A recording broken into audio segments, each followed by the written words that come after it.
L'association et l'Église. Dans le monde, plusieurs associations s'ouvrent et se ferment en confessant Jésus.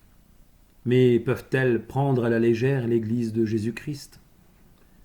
L'Église naît de Dieu et non pas d'une loi, fût-elle associative.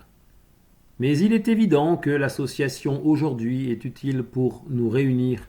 Le danger serait de prendre appui sur elle afin d'y constituer une Église.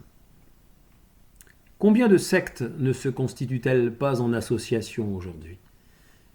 En comptant sur son Dieu, le jeune croyant devrait pouvoir entrer dans une assemblée, une église, s'il se laisse guider par lui.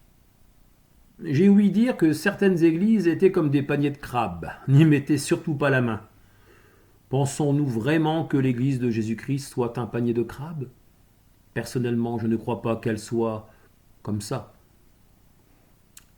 Vers quoi Dieu conduira-t-il ses fils et ses filles nouvellement nés ? Vers qui ? Vers des associations instables qui n'ont aucun fondement solide ? Que Dieu aide ses élus à y voir clair. Que Dieu aide ses rachetés à vivre une vie d'église.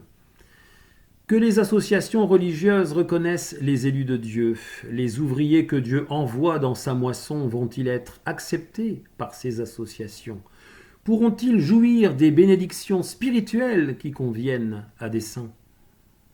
Je ne suis pas contre l'association puisqu'elle va dans le sens de rassembler les membres.